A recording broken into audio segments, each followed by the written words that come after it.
Olu lusasazo ngqo lwendaba kumagumbi ethu sasazo kundlunkulu we-SABC e-Auckland Park eGauteng nazo siphambili. Lokhu ukucela sikucelayo ukuthi siyacela behambe ngoba sekonakele ezweni.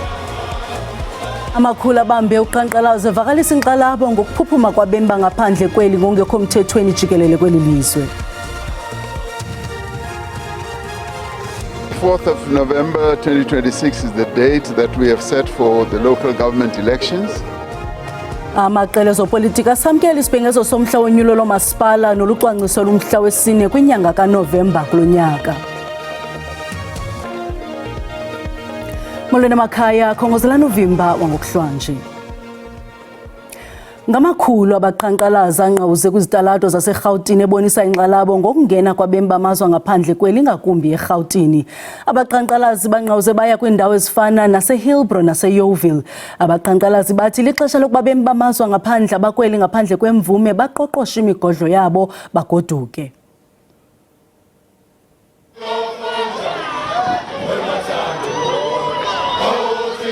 Lapha beyikhuzisaka ithatha isibindi insizwa njengoba beyisuka ibheke ingxingeni ezithile zedolobho kubalwa kuzo iYeoville kanye neHillbrow eGoli. Omunye walabo bebehola le mashi uthi labantu abahambe babuyele emakubo. Siyacela behambe ngoba sekonakele ezweni.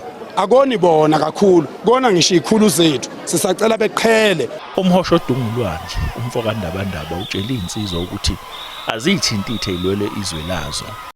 Ningamadoda bafowethu niyezwa yini? Ningamadoda sukumelana izwe lenu ungalindi ukuthi uzukhethwe.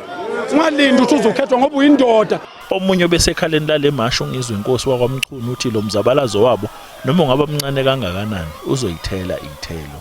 Noma ngabe icontribution esenza incane kangakanani the teardrop in an auction it make waves. Umshanelo ubonakala umncane kodwa ukhipha izibe eziningi endlini. Nabanye bebekhona bathi bakhathele labantu bokufika bangenamaphepha. Ujabule kabi imashi njenganaleni kade sasiyifisa mfethu ukuthi sesiyazwela ngendlela labantu ababaningi ngakhona. Besifisa ukuthi abantu vele bokufika behamba okuthini emsebenzini yibo nje abagcwele kakhulu iyuti yamanje ayisebenze nxabo labantu labo u60% yibo abasenza kube u40% kube yithi. Abaningi nje abaSouth Africa abasebenzi yilabantu. Isimo ngendlela esingakhona hayi badiniwe abantu ukube kuthiwa bakwazi ukuthi belawule laba bantu ngabe sekonakele ngabe liyasha kumanje izwe. Amaphoyisa belokhu ezamile ukubanqanda abantu bebebonakala ukuthi bafuna ukudlebeleka abanye bebelokhu besondela ngisho ezitolo zabantu kodwa ke uphakela umthakathi kanye nomchunu bazame ngayo yonke indlela ukuthi ke balawule isimo. Abantu ke bathi bayacela ukuthi abantu bahambe babuyele emazweni abo ukuze nabo bezosala bekwazi ukuthi benwaye utwayi lwabo. Igama lami nguCalvin wakwaDludla endabeni zeSABC ngibika ngiseGoli. Umongameli Cyril Ramaphosa wenze isibhengezo somhla wonyulo lohulumende basekhaya njengowesine kuNovemba kumhlangano ngokuthatyathwa koxanduva ngamabhungu omasipala ethetha kwimpuma yaseGauteng eBoksburg eGuruleni. Ukanti amaqela ezopolitiko ahlukeneyo asamkele esi sibhengezo. Ezimele yonyulo ye-IEC samkele isibhengezo sikamongameli Cyril Ramaphosa sokuba unyulo lohulumende wasekuhlaleni luza kubanjwa ngomhla wesine kweNkanga ukutsho ngoNovemba. Usekela nhloko we-IEC uthi le komishoni iza kuqala intshukumo zayo zamalungiselelo okubhaliswa kwabavoti kungekudala. One of the major milestones during the elections is the voter registration weekend. That is happening on the 20th and 21st June. So from there, we will be continuing with our election campaigns throughout the country, encouraging citizens to ensure that they check their registration status, they update accordingly, ensuring that they are registered at the correct wards where they will be voting. Eke ukaRamaphosa ubalule imingeni ekulawulo lomasipala eqhoqa ugqithiso lwenkonzo nekwabangelwa kukusetyenziswa gwenxa kwemali esithi ifuthe lonyulo lumele ukubavusa emaqandeni. Our municipalities do not have the revenue base to provide the infrastructure as well as services that people need. Many do not have the deep skills that are necessary from which they can draw. And in many ways, that is why there is a tendency to outsource so many of the functions.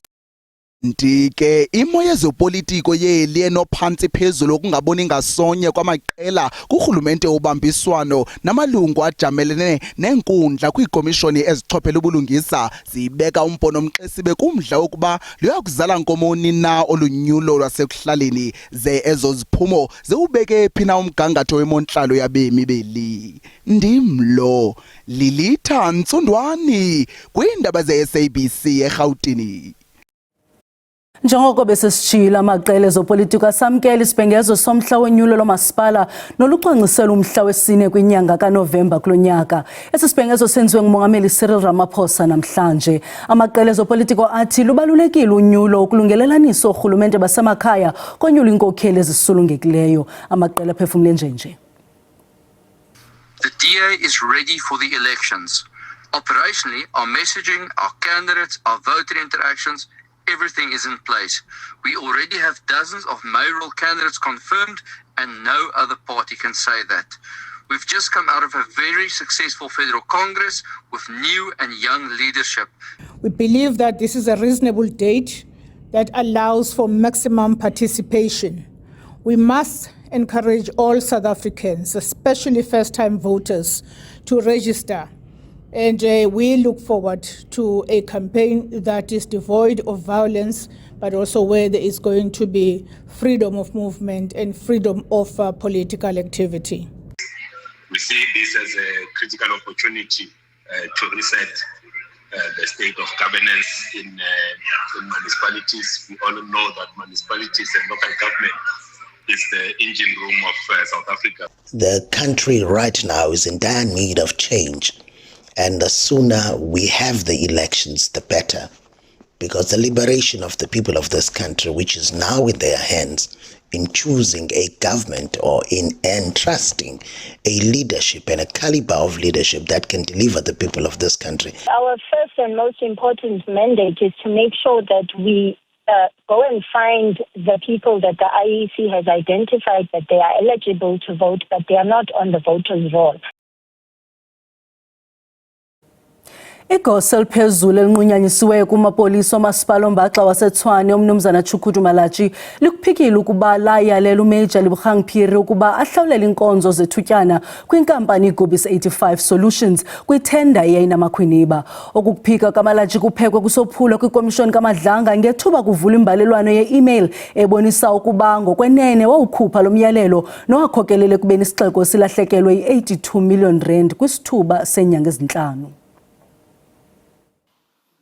Enika ubungqina kule komishoni kaMadlanga umnumzana Tshukudu Malachi uvakalise ukuba ukuhlawula inkampani iGubis 85 Solutions ngokunikezela ngeenkonzo zethutyana yayingumyalelo suka kubaphatha bangentla kuye. I've annexed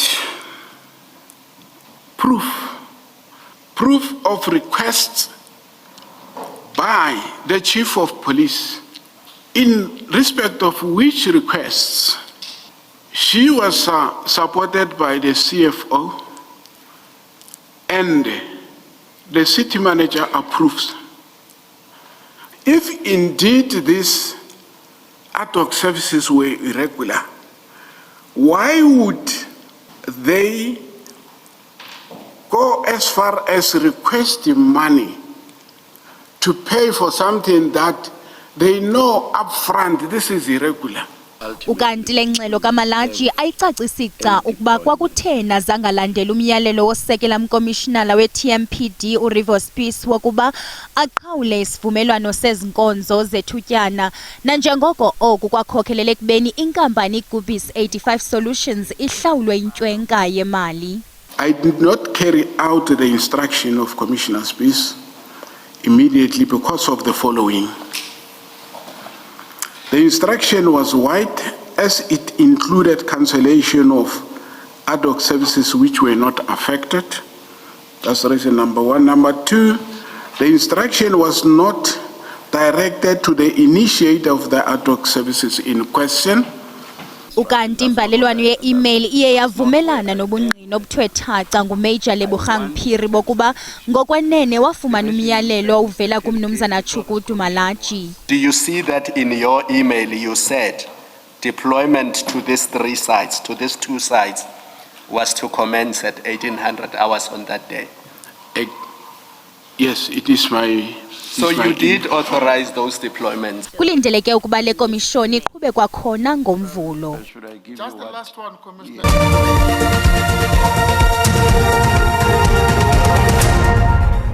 Sinamkele kwakhona kwindaba zelijelo xa sihlabela mgama.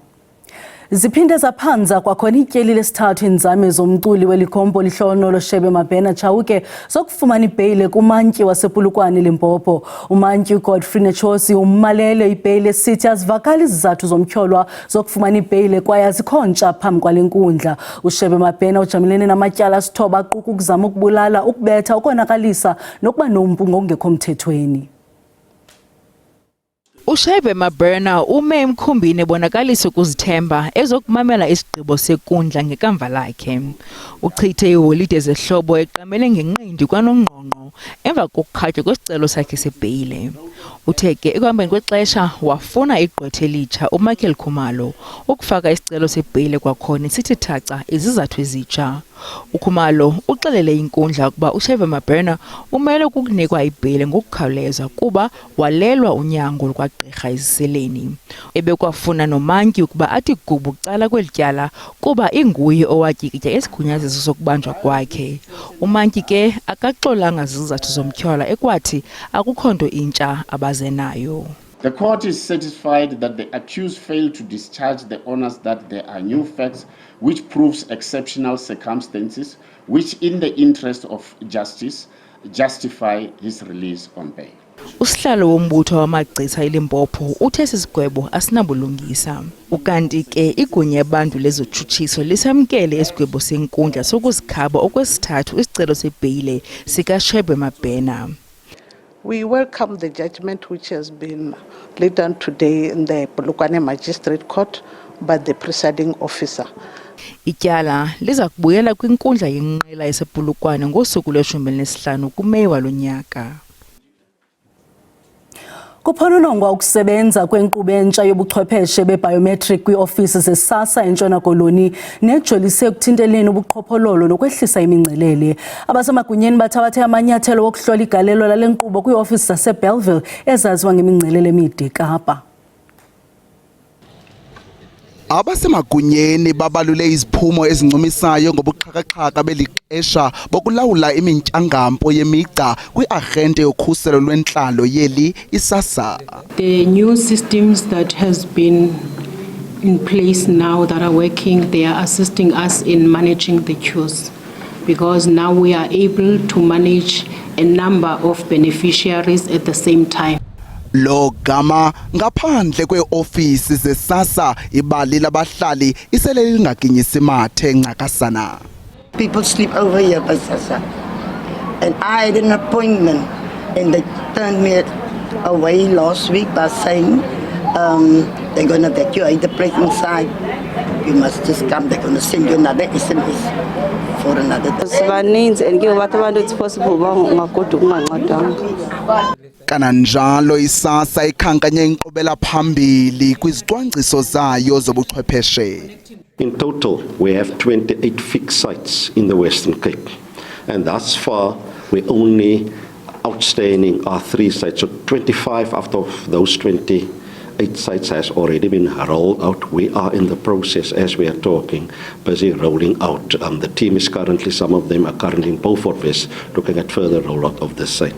Ukanti ke iSASSA ibalule injongo zayo zokuvula iziko elimbaxa lokunxibelelana i-call center ngabula makhumsha neza kuthi xhaxhe umgangatho wokuqhagamshelana ngobuchwepheshe bokugunyazisa nokunqenisisisa bebiometrics ukongeza ekugximfizweni kweminwe nasekuhlolweni kobuso. Umasipala uMbaxa waseNelson Mandela Bay ujamelene nomngeno mandla wokwehla kwamathuba emisebenzi kwikota yesibini ka-2025. Imisebenzi ebalelwa kuma-42 amawaka yaphela kwiinyanga nje ezintathu. Ukanti lenyukile nenani labantu abaphelelwe lithemba lokufumana imisebenzi laya kumyinge ka-35%.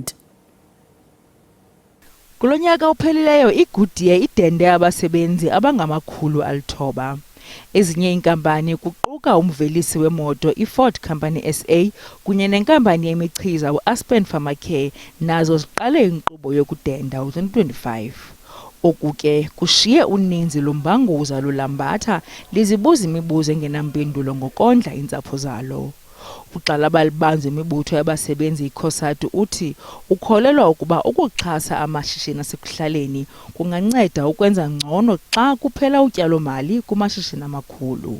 Many factories are closing, but I can tell you, if you come here in the location, you would find panel beating shops, you will find, paint shops.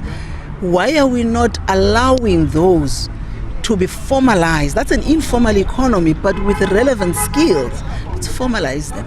Let's move them in. Let government give an injection to those and be able to ensure that what we already have occupies the space in those factories that are closing. Abahlali baseMpuma Koloni abangasebenziyo baphelelwa lithemba.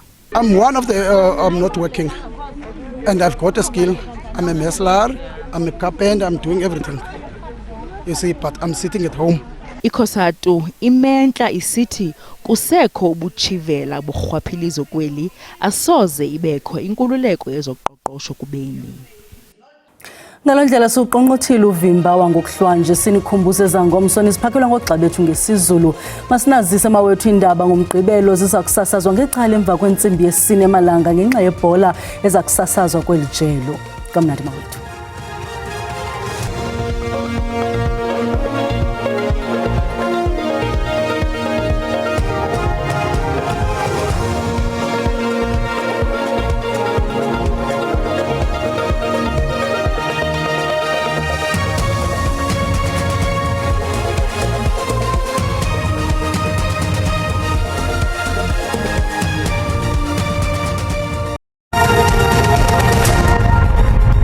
Mawethu ngicela sikhongozele nalo uqikelelo lwemozulu ngokuhlanje sabonto bathanda uba mahle kakhulu amathuba emvula phaya ko-Northern Cape ko-North West ukwehlela eFreystata ngokunjalo nakwindawo eziphakamileyo phaya eMpuma Koloni. Kanti ke ngomsombukeliso qaphela into yoba la mathuba emvula asalindelekile kwiindawo ezininzi ezifana naphaya koMahike ngokwehlela koPitoli ngokunjalo naphaya eFreystata kuya kuthika kwindawo eziphakamileyo phaya eMpuma Koloni.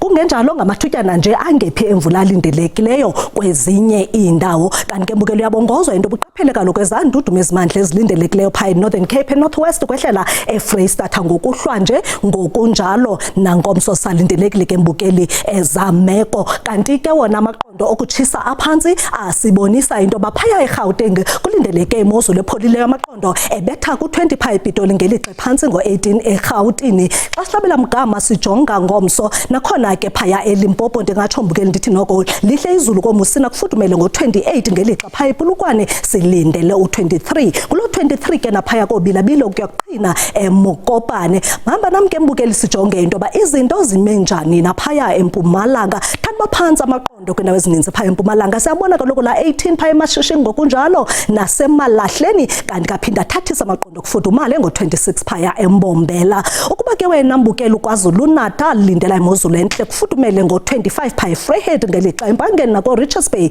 ngo-26. Hamba nam kwakhona mbukeli singene eMpuma Koloni nalapho kuphole kakuhle komani ngo-21, 24 eQonce ngokunjalo nasemakhanda kuquka ke naphaya eNxuba. Ukanti ke wena mbukeli uba uphaya eNtshona Koloni lindela imozulu ebandayo ngu-19 phaya eClan William ngelixa phaya eVostile naseKapa Lodumo ingo-17 degrees Celsius. Ngoku masijonge phaya eNorthern Cape nalapho amaqondo ephantsi ku-19 eKimberley naseKuruman zathathise ngamashumi amabini amaqondo phaya eUppington. Singena Siyangena ke ngoku phaa eFreystata nalapho kuthanda ubanda koFixburg ngo-16 ngokunjalo naphaa eVeterinary naphaya ke eBethlehem awusindanga kaloku lanqele kanti ke ngoku siyavala ngeNorthwest kuphole kakuhle ngo-21 eMahikeng kanti ke phaya eVryburg nakhona ngulo 21 ngelixa phaya koTosca silindele u-23 degrees maniphele emehlweni salenhlizweni kamnandi mawethu.